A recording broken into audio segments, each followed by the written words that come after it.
오늘은 사도행전 뒷부분 26절부터 52절까지 함께 하겠습니다. 지난 시간에는 이제 바나바와 사울이 버가에서 이제 복음을 전하고 다시 이제 어디로 갔냐면은 비시디아 안디옥으로 갔죠. 비시디아 안디옥에서 이제 안식일 날 회당에서 이제 그곳에 있는 사람들, 유대인들과 하나님을 경외하는 사람들에게 바울이 권면하는 말, 그것이 이제 이어지는 겁니다. 지난주에는 25절까지 했고요. 바울이 이스라엘 사람들에게 또 하나님을 경외하는 사람들에게 예수 그리스도를 이제 이야기하기 위해서 앞에 이스라엘 민족들이 공통적으로 관심을 가질 만한 그 역사 이야기를 하고 이제 예수님 이야기를 꺼내거든요. 26절입니다. 형제들아, 아브라함의 후손과 너희 중 하나님을 경외하는 사람들아, 이 구원의 말씀을 우리에게 보내셨거늘. 하나님께서 이 구원의 말씀은 먼저 이스라엘에게 허락을 하신 거거든요. 이스라엘이, 오늘 이제 그 장면이 나오잖아요. 뒷부분에요. 이스라엘이 받아들였으면 이스라엘이 훨씬 더 많은 사람들이 복음을 접할 수 있었을 거예요. 그런데 그들이 대다수가 배척한 거죠. 거부했죠. 그래서 이제 이방인에게로 특별히 이방인의 사도라고 하는 바울을 중심으로 해서 이방인에게 복음을 전하는 일을 이제 앞장서서 하게 된 거죠. 그래서 이 구원의 말씀을 우리에게 보냈다라고 말씀하고 있어요. 예루살렘에 사는 자들과 그들 관리들이 예수와 및 안식일마다 애우는 바 선지자들의 말을 알지 못함으로 예수를 정죄하여 선지자들의 말을 응하게 하였도다. 신기하죠? 그들은 하나님도 유대인의 하나님이고 율법도 유대인의 하나님, 성전도 유대인의 성전이라고 생각하고 그렇게 살아왔어요. 그런데 그들이 안식일마다 애우는 그들에게 중요했었던 말씀들, 율법 말씀, 그 다음에 선지자들이 메시아에 대해서 예언한 말씀들, 그것들을 안식일마다 애웠단 말이에요. 그런데 그것을 알지 못하고 예수를 정죄했어요. 예수님이 하나님의 아들 메시아인데 그 메시아에 대해서 구약 성경에서 하나님께서 여러 곳에 알려주셨단 말이에요. 그리고 그들은 그 말씀이 중요하기 때문에 안식일마다 심지어 애우기까지 했어요. 그런데 그것을 예수님이 그 메시아라는 걸 알지 못해서 예수님을 죽였다는 거예요. 그런데 죽였는데 그것이 바로 선지자의 말을 응하게 하였다는 거죠. 예수님을, 그러니까 메시아를, 그때까지 이름이 정해진 게 아니니까요. 메시아를 그들이 알아보지 못하고 메시아를 죽일 것을 구약 성경에 이미 예언이 돼 있죠. 좀 더 한 단계를 더 간다면은 그것으로 인해서 그들은 예수가 미워서 시기로 죽였지만 그것이 계기가 돼서 온 세상 사람들을 구원하는 예수 그리스도의 피가 흘려지고 죽게 된 거예요. 오묘한 일이죠. 그들은 예수를 잘못됐다고 생각해서 또는 그들의 시기심 때문에 죽였는데 그것을 이용해서 하나님은 선하게 바꾸어서 온 세상 사람을 구원하는데 사용한 거예요. 죽일지를 하나도 찾지 못하였으나 빌라도에게 죽여달라고 하였으니, 빌라도는 예수 그리스도께서 죄가 없다는 것을 공개적으로 3번이나 사람들 앞에서 크게 말을 했어요. 그랬는데 예수를 죽이고 바라바를 풀어달라고 이야기했죠. 그러니까 빌라도가 역시 예수 그리스도를 풀어주기 위해서 그 계책도 냈던 거예요. 성경에 그를 가리켜 기록한 말씀을 다 응하게 한 것이라. 이 성경에는 예수 그리스도의 나심과 삶, 죽음, 이것이 곳곳에 많이 나와 있잖아요. 근데 그것을 다 응하게 했다는 거예요. 후에 나무에서 내려다가 무덤에 두었으나 이 나무에 달려서 이제 죽으시고 이제 부자의 묘실에 들어갈 것까지도 이제 다 있었죠. 하나님이 죽은 자 가운데서 그를 살리신지라. 이것은 획기적인 일이에요. 죽은 자가 살아난다는 거, 부활한다는 거. 그래서 그분이 그리스도라는 거, 메시아라고 하는 것을 표적으로서 가장 큰 표적이잖아요. 이 부활이 여러 가지 예수님께서 살아서 많은 이적을 행했는데 그 모든 이적보다 더 강력한 이적은 바로 그리스도께서 무덤에서 살아나신 거예요. 그 살아남을 천사들이 증거했죠. 그리고 그 증거를 바탕으로 예수님을 만났던 제자들이 이제 목숨 걸고 온 세상을 향해서 증거하기 시작한 거예요. 그 복음이 이제 우리에게로 오게 된 거죠. 그들은 영적인 무지로 인해서 그리스도를 죽였고 십자가형을 요구했던 거예요. 그 결과 대속의 구원의 길이 열렸다는 것은 참으로 아이러니한 일이죠. 지금 이 설교 또는 강연은 여기서 하는 거예요. 안디옥, 비시디아 안디옥에서. 버가에서 비시디아 안디옥으로 왔고 이곳에서 지금 사울이 연설을 하고 있는 장면이죠. 여기 보면 이제 구약에서 예언했었던 그런 말씀들이 있거든요. 이사야 53장, 그 다음에 시편 22편. 여기서 이제 대속 제물로 죽으실 것을 주로 말씀하고 있고요. 22장에서도 역시 이제 여기 나와 있는 것처럼 이방인들, 로마 사람들에 의해서 애워싸이고 그래서 죽고 또 그 옷을 제비를 뽑을 것도 나와 있고요. 그 다음에 다니엘서 9장에도 보면은 기름 부은 자가 끊어질 것, 그리고 이것이 끊어진 다음에 한 이레가 남게 되는 것. 그러니까 유대인들의 역사를 하나님께서 70이레로 정하셔서 69이레가 지나면 이제 그리스도께서 끊어질 것을 이야기한 거죠. 그 다음에 스가랴서 12장에서는 이건 이제 재림의 예수님이라고 볼 수 있죠. 초림 예수가 아니라. 그런데 초림 예수님이 있어야 재림 예수님이 있는 거죠. 그래서 나중에 유대인들은 그들 조상들이 찔러서 그들 조상들이 죽인 그를 이제 바라보고 그분이 지상으로 재림하는 것, 그리고 이스라엘 민족이 민족적으로 구원받는 장면을 보게 될 거예요. 그 다음에 이사야 6장에도 이스라엘 민족이 영적으로 무지했죠. 그리고 그들은 지금 그들에게 닥쳐 있는 육신적인 문제를 해결하는 메시아를 원했던 거예요.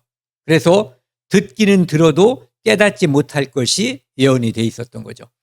이사야 53장, 그 다음에 시편 22편을 좀 더 자세히 보면은요, 시편 22편에서는 이제 사람들이 조롱한 거, 나를 보는 자들이 예수님을 이렇게 조롱할 것이 시편 22편에 나와 있고요. 그 다음에 내 옷을 나누며 속옷을 제비 뽑을 것, 그 다음에 수족을 찔릴 것, 그래서 십자가에 못 박고 창으로 찌르고 할 것, 그 다음에 목마르지만 혀가 입천장에 붙는 그것을 이야기하죠. 그래서 신약 성경에서 이렇게 성취됐다는 것을 우리가 볼 수 있고요. 그래서 성경이 응했다는 거죠. 예수님의 삶과 죽음을 통해서. 그 다음에 이사야 53장에 보면은 침묵했다는 거예요. 그분은 양이 가만히 있는 것처럼 그분은 마치 한 마리 양처럼 가만히 있었다는 거죠. 입을 열지 않았다. 그 다음에 대속, 그가 찔림은 바로 우리 허물 때문이다. 나 때문에, 나 대신에 예수님이 죽으셨다. 부자의 묘실에 이제 장사될 것. 그 다음에 여기 있는 것처럼 입을 열지 않은 것처럼 강포를 행하지 아니하였다는 것. 그래서 신약 성경에서 이렇게 그 말씀들이 그대로 성취됐다는 것을 우리가 확인할 수 있어요.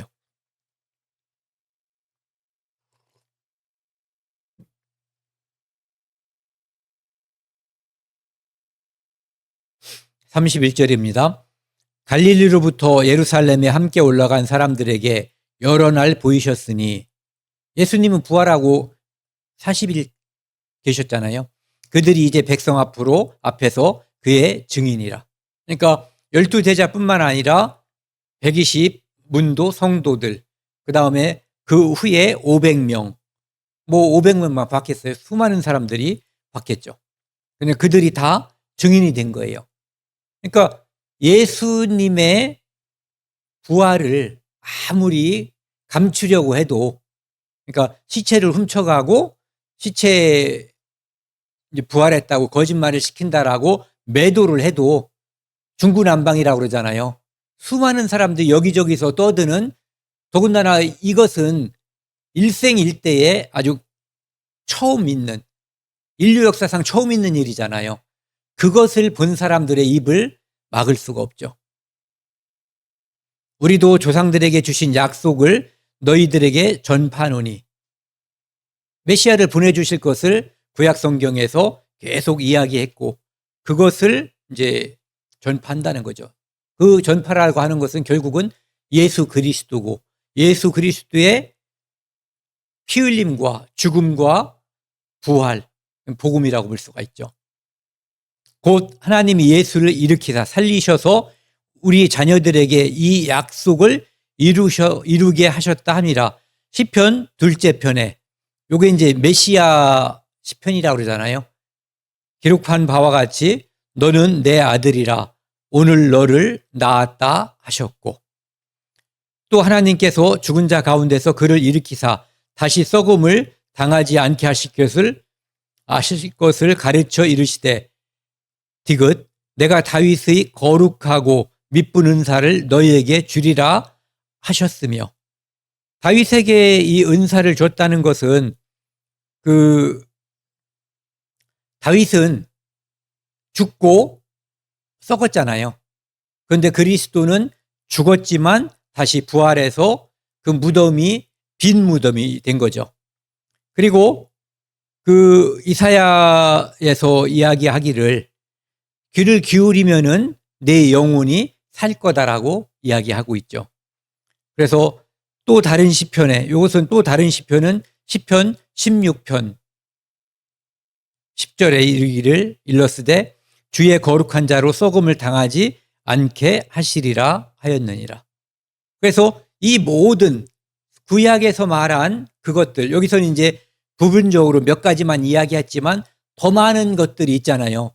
예수님께서 부활하시고 엠마오 제자들에게 설명할 때는 아마 구약의 예수 그리스도와 관련된 태어남과 삶과 죽음에 관련된 것을 다 설명을 해 주신 것 같아요.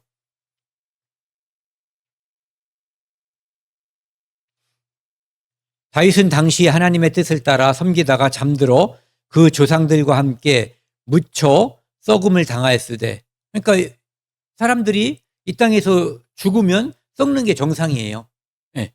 그런데 하나님께서 살리신 이는 예수 그리스도는 썩음을 당하지 아니하셨나니 부활했다는 거죠. 그러므로 형제들아 너희가 알 것은 이 사람을 힘입어 제사함을 너희에게 전하는 이것이며, 인간이 이 땅에 인간으로 태어났으면 한 가지 알고 죽어야 되는 거예요. 한 가지 믿고 죽어야 돼요. 그게 뭐냐면은 예수 그리스도를 힘입어서 제사함을 받는다는 것. 이게 진리인 거예요. 요것을 알고 믿느냐, 믿지 못하느냐, 모르느냐, 이것이 그 인생이 성공했느냐, 실패했느냐를 좌우하는 시금석이라고 볼 수가 있죠. 우리가 이렇게 말하는 것은 그것이 사실이고 진리이기 때문에 이 말을 하는 거예요. 그런데 이것을 마음속에 믿지 않는 사람들은 이렇게 말하는 저의 좀 전에 그 말 또는 우리가 그런 생각을 가지고 있는 것을 바보라고 생각하거나 아니면 광신도가 이제 미친 거죠. 그렇다라고 생각해요. 실제로 그렇게 말하는 사람들도 많이 있거든요. 그런데 그것이 진짜 진리예요. 진리는 시간의 흐름 속에서 변화하는 것은 진리가 아니에요. 오히려 이 시간이 멈추고 영원한 세계가 됐을 때 이 진리는 진짜 빛을 더욱 발하는 거죠. 우리가 살아있을 때는 우리 마음속에 이루어진 이 진리로 인해서 우리가 기쁘고 즐겁고 영광스러운 삶을 살 수가 있어요.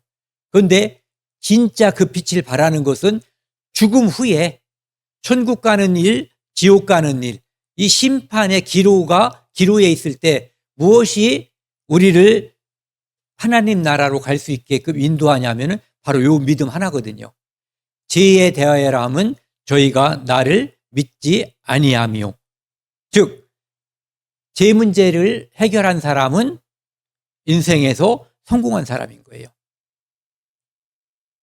제사함을 힘입 너희에게 전하는 이것이며, 또 모세의 율법으로 너희가 의롭다 하심을 얻지 못하던 모든 일에도 이 사람을 힘입어 믿는 자마다 의롭다 하심을 얻는 이것이라. 모세의 율법으로는 정말 최고의 열심, 최고의 정성을 기울이면 깨닫는 게 하나 있죠. 나는 죄인이라는 거. 나는 율법을 다 성취할 수 없다는 것을 깨닫는 거예요. 그때 그 사람이 할 수 있는 유일한 방법이 있어요. 하나님께, 하나님, 저는 못합니다. 하나님, 저는 부족합니다. 하나님, 저는 죄인입니다.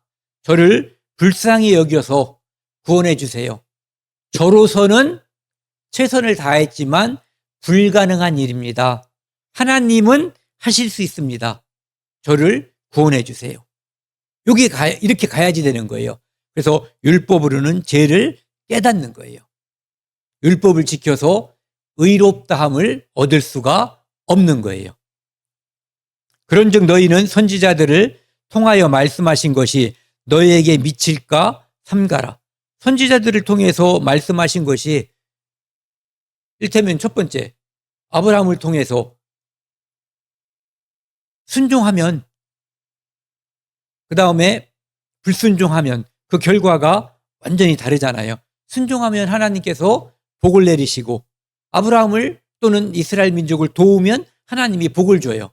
거꾸로 불순종하고 이스라엘 민족을 압박하거나 직접적으로 아브라함을 죽이려고 하면 하나님이 벌을 주거든요.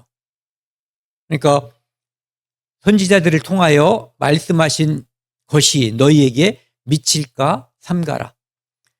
이 다음 구절이 이 하박국 1장 5절 말씀인데요. 일러스되 좀 전에 그 말씀이 여기랑 그대로 연결되는 거예요. 뭐냐면은 이스라엘 사람들은 바벨론이 와서 유다를 쳐들어와 가지고 유다를 멸망시킬 거라고 생각을 했겠어요, 안 했겠어요? 예, 안 했어요. 왜? 우리 하나님 또 성전이 있잖아요. 지성소. 그것을 통해서 하나님이 하나님의 백성인 이스라엘을 지켜줄 거라고 생각을 했어요. 그런데 하나님께서 이방 민족인 바벨론을 통해서 이스라엘을 벌 줄 거라고는 상상도 못했는데 그 일이 벌어진 거예요. 그것처럼 율법에 정통하다고 믿는 유대인들이 율법에서, 즉 구약에서 가장 핵심 사항이 뭐냐면은 메시아거든요. 메시아를 보내주겠다는 거예요. 그런데 그 메시아가 왔을 때 그들은 메시아를 거역했어요. 그러니까 그 일은 마치 과거에 유다가 하나님이 바벨론을 통해서 그들을 벌 줄 거라는 것을 생각지도 못했는데 하나님이 그들을 통해서 그들을 징벌했다는 말이에요. 그것처럼 이스라엘 사람들은 예수 그리스도가 메시아라고 하는 사실을 당연히 알고 믿었어야 되는 거예요. 그런데 예수 그리스도를 오히려 배척했죠. 앞장서서. 그리고 빌라도를 통해서 죽이게 한 거예요. 그래서 그것으로 인해서 예수 그리스도를 믿지 않음으로 인해서 엄청난 고난, 쉽게 말하면 민족적으로다가는 완전히 전 세계로 흩어지는 이 산의 결과를 맞게 된 거죠. 개인적으로는 예수 그리스도를 믿지 않음으로 죽어서 심판받고 지옥 가는 일이 벌어졌을 거예요. 그래서 이 하박국 1장 5절 말씀을 보면은 보라, 멸시하는 사람들아, 너희는 놀라고 멸망하라. 내가 너희 때를 당하여 할 일을 행할 것이니 사람이 너희에게 일러줄지라도 도무지 믿지 못할 일이라 하였느니라 하니라. 바로 이게 무슨 일이냐면은 바벨론을 통해서 유다를 멸망시킬 일이 그들은 상상도 못하고 있을 수 없는 일이라고 생각했는데 그 일이 일어난 거예요. 그들이 나갈새 사람들이 청하되, 이 사람들이 누구겠어요? 보세요. 그들이 나갈새 사람들이 청하되 다음 안식일에도 이 말씀을 하라 하더라. 그러니까 정통 유대인들은 이 말에 막 이를 갈았을 거예요. 그런데 거기에는 이 말씀을 듣고 싶어 하는 사람들도 많이 있었던 거예요. 그러니까 진리를 찾는 사람들이죠. 회당의 모임이 끝난 후에 유대인과 유대교에 입교한 경건한 사람들이 많이 바울과 바나바를 따르니 두 사도가 더불어 말하고 항상 하나님의 은혜 가운데 있으라 고난이라. 이날은 굉장히 좋게 잘 끝난 거죠. 근데 늘상 이렇게 좋게 잘 끝나는 게 아니라 늘 따라다니는 사람들이 있죠. 예루살렘에서도 있었고 지금 비시디아 안디옥에도 이제 뭔가가 나타나게 되는 거죠.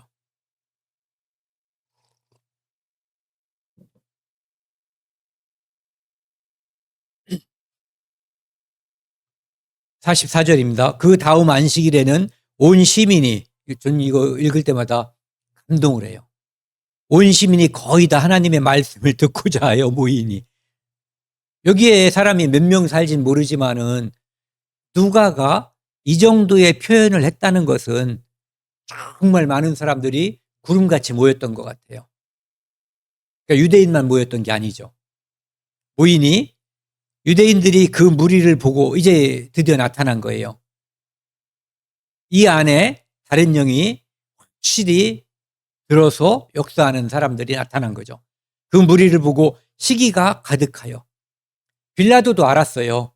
빌라도는 유대인들이 왜 예수를 죽이려고 하는지, 왜 자기가 빌라도가 예수를 살리기 위해서 바라바와 예수 그리스도를 내세웠을 때 그들이 왜 바라바를 선택했는지 다 알고 있었죠. 시기심 때문이라는 것을 알고 있었어요. 이 사람들도 시기가 가득한 거예요. 바울이 말한 것을 반박하고 비방하거늘. 유대인 바울과 바나바가 담대히 말하여 이르되 하나님의 말씀을 마땅히 먼저 너희에게 전할 것이로되, 이 저주죠. 전할 것이로되 너희가 버리고 영생을 얻기에 합당하지 않은 자로 자처하기로 우리가 이방인에게로 향하노라. 마땅히 유대인에게 먼저. 왜? 유대인에게 복음 전하는 게 훨씬 더, 우리도 가족에게 먼저 전하고 싶잖아요. 이 사람들도 마찬가지죠. 거꾸로 조금 몇 칸 올라가면 다 가족이잖아요. 가족에게 먼저 전하고 싶은 마음이 당연히 있는 거예요. 그런데 그들이 오히려 공격하고 복음을 받아들이지 않기로 단체로 이렇게 반박을 하고 죽이려고 대드니까 이방인에게 향할 수밖에 없는 거죠. 우리가 복음을 전할 때도 이런 마음이 들더라고요. 가족에게 부모님에게 할 때, 그런데 우리는 혈육들은 끝까지 포기하지 못하는 사이잖아요. 그러니까 끝까지 하지만 이런 마음이 안 드는 건 아니라는 거죠. 47절입니다.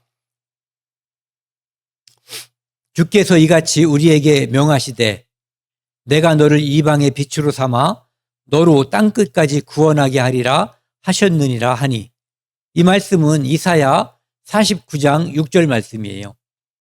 이방인들이 듣고 기뻐하여 하나님의 말씀을 찬송하며 영생을 주기로 작정된 자는 다 믿더라.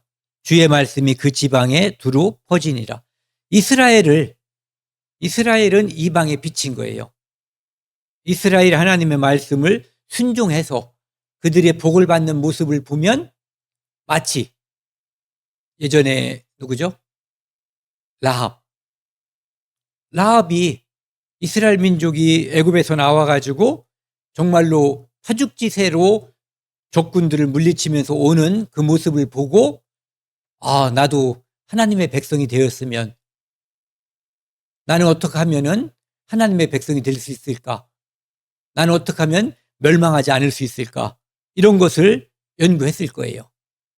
그것처럼 이스라엘은 이방의 빛으로 줬기 때문에 이스라엘을 잘 보고 어떻게 하는 것이 구원받는 것인지, 어떻게 하는 것이 하나님께 속하는 것인지를 추구하는 사람, 그것을 구하는 사람에게는 그런 삶이 주어진다는 것을 우리가 알 수가 있어요. 그리고 이제 이 말씀도 이따가 보자고요. 이방인들이 듣고 기뻐하여 하나님의 말씀을 찬송하며 영생을 주기로 작정된 자는 다 믿더라. 이 말씀도 그 예정론, 이중 예정을 믿는 사람들은 이것이야말로 예정론의 정수다라고 말하고 있는데, 이게 꼭 그렇게 해석할 여지는 없다는 거죠. 이것은 뭐냐면은 마음의 준비가 된 사람, 그리스도를 받아들일 준비가 된 사람, 영생을 얻을 준비가 되어져 있는 사람에게는 하나님이 영생의 선물을 준다는 거예요. 즉 찾고 구하고 두드리는 사람은 복음이 누군가를 통해서 그 사람에게 복음이 가게 되고 그는 복음을 받아들이게 돼요. 네. 그래서 작정된 사람이라고 하는 것이 예정된 어떤 사람을 말하는 것이 아니라 믿는 자마다 믿을 마음, 메시아를 받아들일 수 있는 마음. 다시 말씀드리면 구약을 통해서 메시아에 대한 모든 지식을 알고 있는 사람이 메시아에 관한 이야기를 들었을 때 쉽게 받아들일 수가 있죠. 저는 그 대표적인 인물이 십자가에서 나중에 회개한 그 강도라고 생각을 해요. 그는 비록 강도였지만 세상의 법으로는 심판받아서 십자가형을 당했지만 그는 메시아에 대해서 배웠고 알고 있었던 사람이에요. 그런데 예수님이 그가 십자가에 달리기 전까지는 자기 옆에 가운데에 있는 그분이 메시아라고 하는 것을 몰랐죠. 그런데 그분이 십자가에서 형벌을 받으면서 피 흘리면서 죽어가면서 그가 대속제물이라고 하는 것, 그분이 우리의 세상 죄를 지고 가는 하나님의 어린 양이라고 하는 것을 인지하게 된 거예요. 그렇기 때문에 주 예수여 당신의 나라에 임할 때에 나를 기억하소서라고 자기 영혼을 의지한 거죠. 오늘 네가 나와 함께 낙원에 있으리라는 확답을 받은 거예요. 먼저 이 이방의 빛을 한번 보시면은요, 이 구약 성경에는 많은 곳에 이스라엘의 하나님으로 끝나는 것이 아니라 하나님은 이방에도 하나님이시다. 그러니까 이스라엘은 이방의 빛이기 때문에 이스라엘을 통해서 다른 나라들, 다른 민족들에게도 하나님이 전파될 것을 이미 구약 성경에 예언하고 있는 거죠. 이사야 49장 6절에도 땅 끝까지, 이 구원이 유대 땅에서 팔레스타인에서 그치는 것이 아니라 땅 끝까지 이르게 한다라고 되어 있고요. 이사야 56장에도 보면은 이방인도 성산에서 예루살렘에서 예배할 수 있는 것이 나와 있고요. 호사야 2장에는 내 백성이 아니었던 자에게 내 백성이라고 하나님이 하실 것이 예언되어 있고요. 시편 22편 땅의 모든 끝이 여호와를 기억하고 모든 나라가 주 앞에 예배할 것이 예언되어 있고요. 시편 67편 여기 2절 4절에는 주의 구원을 모든 나라에게 알리게 하라고 이야기되어 있고요. 민족들이, 유대민족뿐만 아니라 민족들이 주를 찬송하며 기뻐하고 즐거워할 거라고 되어 있고요. 스가랴 8장에는 많은 나라가 예루살렘에 와서 여호와를 찾을 것이 나와 있고, 이것들이 신약에서 이렇게 성취되었음을 우리가 알 수가 있어요.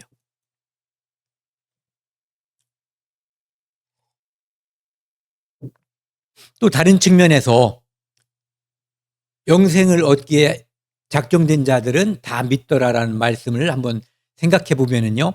요한복음 6장에 예수님께서 오병이어 기적을 일으키시잖아요. 그 후에 예수께서 대답하여 이르시되 하나님께서 보낸 이를 믿는 것이 하나님의 일이니라. 하나님은 하나님께서 보내시니, 즉 예수 그리스도를 믿는 자를 구원하기로 예정하셨어요. 그렇기 때문에 예수 그리스도를 믿는 자는 하나님이 구원하시는 거예요. 이것이 작전된 거예요. 하나님께. 또 37절에는 보면은요. 아버지께서 내게 주시는 자는 다 내게로 올 것이요. 이렇게 돼 있어요. 아버지께서 내게 주시는 자라고 하는 것은 누구를 골라서 너는 천국, 너는 지옥, 이것이 아니라 구약을 통해서, 또는 아까 말씀드린 구약을 통해서 메시아에 대해서 쭉 공부를 하면, 들으면 메시아 대망이라고 그랬잖아요. 메시아를 기다리는 거예요. 기다리고 바라는 거죠. 대망. 그 사람에게 메시아가 주어졌을 때 그는 메시아를 받아들이는 거예요. 그래서 아버지께서 내게 주시는 자는 메시아를 구약 성경을 통해서 알고 믿게 된 자는 예수 그리스도를 받아들이게 돼 있어요. 그리고 또 하나, 구약에서 말씀하신 그 율법을 끝까지 지키려고 애쓰는 사람은 궁극적으로 율법을 통해서는 죄를 깨닫고 메시아가 필요하다는 것을 뼈저리게 느끼고 메시아를 원하게 되는 거예요. 하나님, 저를 구원해 주세요. 제가 율법을 지키는 것으로는 불가능합니다라고 하는 것을 알게 되는 거죠. 그 다음에 44절을 보면은요. 나를 보내신 아버지께서 이끌지 아니하시면, 하나님이 이 세상에 있는 많은 사람 중에 어떤 사람은 특별하게 구원의 길로 이끌고 어떤 사람은 지옥으로 내방치하는, 그렇지 하지 않는 거예요. 아버지께서 이끈다는 의미는 바로 아까 말씀드린 것처럼 하나님께서 보내신 일을 믿는 것이 하나님의 일이고 그것이 하나님께서 구원하는 방식이에요. 그래서 구약 성경에 기록된, 예언된 메시아를 통해서 또는 율법을 통해서 메시아를 발견하게 되어 있는 거예요. 아버지께서 이끌지 아니하시면 아무도 내게 올 수 없으니 오는 그를 내가 마지막 날에 다시 살리리라. 선지자의 글에 그들이 다 하나님의 가르침을 받으리라 기록되었은즉 아버지께 듣고 배운 사람마다 내게로 오느니라. 즉 구약을 통해서 메시아를 배우고 구약을 통해서 율법으로는 불가능하다는 것을 깨닫고 하나님께 나아오는 자, 그가 바로 아버지께 배우고 들은 사람이에요.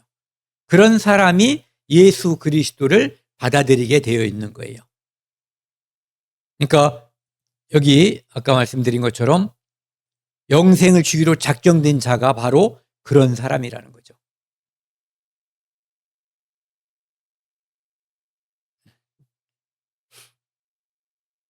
이에 유대인들이 경건한 귀부인과 그 신의 유력자들을 선동하여, 유대인들이 잘하는 게 이 선동이에요. 예수 그리스도를 십자가에 달 때도 제사장, 대제사장, 바리새인 이 사람들, 서기관들이 군중들을 선동했던 거예요. 선동하여 바울과 바나바를 박해하게 하여 그 지역에서 쫓아냈어요. 어디죠 여기가? 비시디아, 안디옥. 이곳에서 지금 쫓아내는 거예요. 쫓아내니까 어디로 가게 되냐면 이고니온으로 가게 되는 거예요. 두 사람이 그들을 향하여 발에 티끌을 떨어버리고 이고니온으로 가거늘 제자들은 기쁨과 성령이 충만하니라. 쫓겨났는데도 기쁘고 성령이 충만해요. 왜? 하나님이 함께 하시니까. 안 받아들일 사람 때문에 우리가 의기소침하면 안 돼요. 가족은 우리가 끝까지 하지만 받아들이지 않는다고 해서 의기소침할 필요가 없어요. 우리의 최선, 우리가 할 수 있는 최선을 다하는 거예요. 왜? 그것밖에 우리가 할 수 있는 게 없어요. 구원은 하나님이 하시는 거예요. 내가 하는 거다라고 생각하면 더욱더 조바심이 생겨요. 하나님이 하시는 거예요. 그분께 기도하고 그분께 의지해야지 돼요. 어쩌면 그분께 더욱 의지하라고, 네가 하는 게 아니다라고 하는 것을 더욱 알려주기 위해서 하나님이 이런 시간들을 허락하는지도 몰라요. 예수님도 제자들을 70인 제자들을 둘씩 내보낼 때 이렇게 말씀하시죠. 어느 동네에 들어가든지 너희를 영접하지 아니하거든. 예수 그리스도 복음의 말씀을 전하러 왔습니다 하는데 꺼져 이렇게 말하면 그 거리로 나와서 말하되, 밖에 나와서 그 집서 말하지 말고 너희 동네에서 우리 발에 묻은 먼지도 너희에게 떨어버리노라 이렇게 말하라는 거예요. 저는 진짜 이거보다 더 심한 거 당해봤어요. 어떤 형제님 가족에게 복음을 전하려고 갔는데 그 아버지가 정말 심하게 하더라고요. 막 물건을 집어 던지고 똥물을 풀어 갔었어요. 재래식 화장실에서. 그래서 마지못해 나온 일이 있거든요. 그런데 여기 보면은 너희 동네에서 우리 발에 묻은 먼지도, 우리는 너희들에게 예수 그리스도의 복음을 전하려고 이 땅에서의 최고의 영광, 최고의 복인 복음을 전하려고 했는데 너희들이 그것을 원치 않으니까 혹시 이 동네에 와서 내가 뭐 묻은 게 거기서 밥을 얻어먹었다면 안 먹어야 되는 거죠. 그렇죠? 누가 거기서 뭘 준다면 그 동네에선 안 먹고 혜택을 안 입어야 되는 거예요. 그런데 혹시라도 발에 먼지 하나라도 묻었을까 봐 먼지까지도 떨쳐버리고 그 동네를 떠나버리라는 얘기예요. 그러나 하나님의 나라가 가까이 온 줄을 알라. 야 이놈들아, 우리는 지금 너희들을 버리고 다른 곳으로 가지만 너희들 지금은 우리를 배척하고 거절하고 쫓아보내지만 너희들 이거 꼭 알아야 된다. 이런 얘기예요. 하나님의 나라가 가까이 왔다. 내가 너희에게 말하노니 그날에 소돔이 이 동네보다 견디기 쉬우리라. 소돔은 죄악으로 말미암아 멸망하고 그곳에서 롯과 두 딸이 구원받은 도시예요. 그렇죠? 소돔과 고모라 그 인근까지 합쳐서요. 그런데 차라리 소돔이 나을 거다 이런 얘기예요. 그러니까 이것은 저주라고 봐야 되는 거죠. 그러니까 예수 그리스도를 받아들이지 않은 그 일은 이 세상에서 그 어떤 것보다도 나쁜 거예요. 그러니까 소돔이 이 동네보다 견디기 쉬우리라. 하나님이 얼마나 그 당시에 소돔에 대해서 큰 징벌을 했는지 우리가 다 알잖아요. 그런데 그 동네가 차라리 나을 거다라고 말씀하시는 거죠. 여기까지 보고 끝내겠습니다. 여기서 이제 버가에서 안디옥, 비시디아 안디옥으로 갔고요. 여기서 이제 사람들이 난동을 부리니까 이고니온으로 간 거죠. 그래서 이제 다음 14장에서는 여기 이고니온 여기 보니까 루가우니아라고 하는 지역은 이 지역을 이야기하고 있고요. 그 지역에 루스드리아라고 하는 동네, 더베라고 하는 동네 여기를 오고 가면서 복음을 전하는 모습이 이제 14장에 나옵니다. 다음 시간에는 그 장면을 함께 나누도록 하겠습니다.